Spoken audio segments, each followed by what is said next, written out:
রনি ভাই, আপনি বলবেন একেবারে যারা, আমি আবারও বলছি যে আওয়ামী বুদ্ধিজীবী যে শব্দটা আপনি বলছেন, সেখানে কিন্তু আওয়ামী বুদ্ধিজীবীর সংখ্যা একেবারে কম।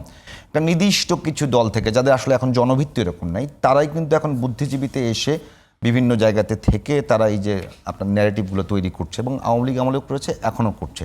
তো সেই জায়গাটাতে সরকার কিংবা রাষ্ট্র কিংবা সব মিলে রাজনৈতিক দলগুলো আপনাদেরকে কোনো একটা জায়গাতে আসার দরকার ছিল কিনা? হ্যাঁ, দেখেন, বাংলাদেশের সবচেয়ে বড় সংস্কার ছিল আওয়ামী লীগকে ডিল করা, আওয়ামী লীগের বিচার। হ্যাঁ, এটা এক নাম্বার। এটা করলে কি হইতো? এটা করলে যেটা হইতো, আমাদের দেশে পলিটিক্যাল এডুকেশন দরকার। আমাদের মানুষ কিন্তু পলিটিক্যালি সচেতন না, দল সচেতন, দলান্ধ।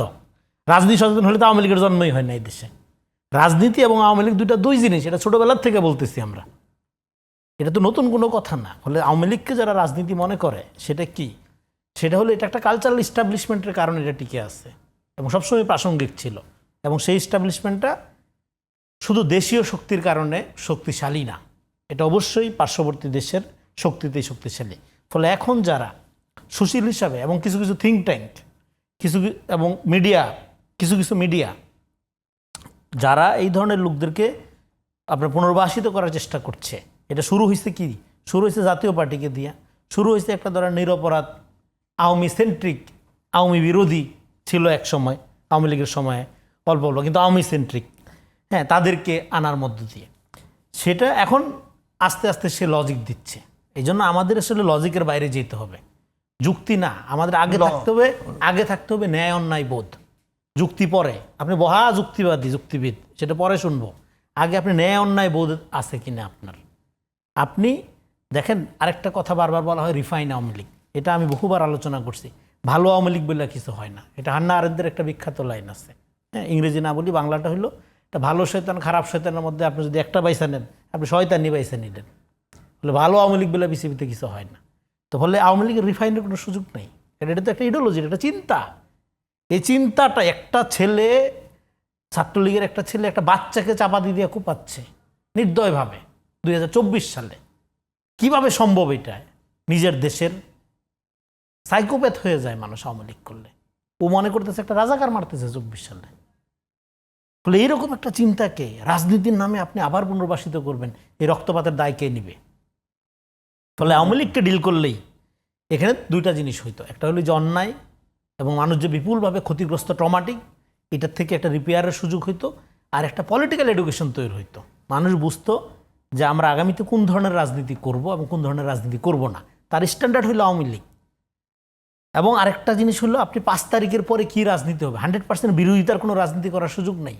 100% বিরোধিতার রাজনীতি করতে আওয়ামী লীগ, শত্রু মনে করা। আপনি প্রতিযোগী মনে করবেন, আপনি কলিগ মনে করবেন, হ্যাঁ, এবং আপনারা কে কত বেটার অফার জনগণের জন্য হাজির করতে পারেন সেই প্রতিযোগিতা করবেন। সেটা হবে 5 তারিখের পরের রাজনীতি। এবং দল যার যার, দেশ সবার, এটা হলো 5 তারিখের পরের রাজনীতি। কিন্তু এখন আপনি যদি মনে করেন দলকে মাথায় রেখে ক্ষমতার একটা মেকানিজম করে আপনার ক্ষমতা নিতে হবে, আওয়ামী লীগের কৌশল এটা। আপনি তো অলওয়েজ জনতামুখী হবেন না, কারণ অভ্যুত্থানের মধ্যে ঘটনাটা কি ঘটে? ক্ষমতার প্যারাডাইমটা চেঞ্জ হয়। ক্ষমতা ফাংশন করে কিভাবে? উপর থেকে নিচে। অভ্যুত্থানে হয় কি, ক্ষমতাটা নিচে চলে আসে, নিচ থেকে উপরে ফাংশন করে। ফলে এই যে আপনার ক্ষমতার, আপনি যেটাকে মানে প্যারাডাইম যেটা শিফট হইল, সেটা আমরা বুঝতে পারতেছি না। আমরা এখনও জনগণকে আন্ডারমাইন করি। এই জন্য এই রাজনৈতিক বুঝলা লোকগুলো, যেগুলো তথাকথিত বুদ্ধিজীবী, তারা যে আওয়ামী লীগের কথা বলতেছে, তারা এখনও বুঝতে পারতেছে না যে হাজার হাজার আহত জেনজি জেনারেশন এখনও জীবিত আছে, রাস্তায় আছে, মাঠে আছে। তার পাশে যে তার বন্ধুকে গুলি খেয়ে মরতে দেখছে, ওর জীবনে একটাই স্বপ্ন, একটা আওয়ামী লীগ মারবে সে।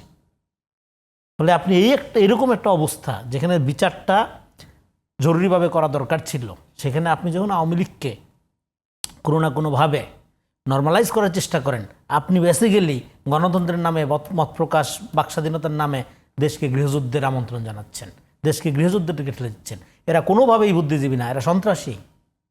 এরা সন্ত্রাসের প্লট তৈরি করতেছে, যেটা আপনার শাহবাগের মধ্য দিয়ে মুক্তিযুদ্ধের মানুষ বোঝে নাই, তখন প্রথম বোঝা যায় নাই, হ্যাঁ, পরে দেখছে আয় সর্বনাশ, এটা তো বিচার টিচার না, যাইতেছে ফাঁসি। শাহবাগের অনেক শক্তি তো এসে এই একই জিনিস জুলাই অভ্যুত্থানের সঙ্গে একাত্মতা ঘোষণা করেছে। সেটা তো জুলাই অভ্যুত্থানে একাত্ম হবেন না কেন? জুলাই অভ্যুত্থানটা কি ছিল? বৈষম্য বিরোধী আন্দোলন। এটা তো কমিউনিস্ট মুভমেন্ট ছিল। বৈষম্য বিরোধী আন্দোলন, এটা তো কমিউনিজম কায়েম করা কার না লক্ষ্য। এই জন্য আসছে তারা।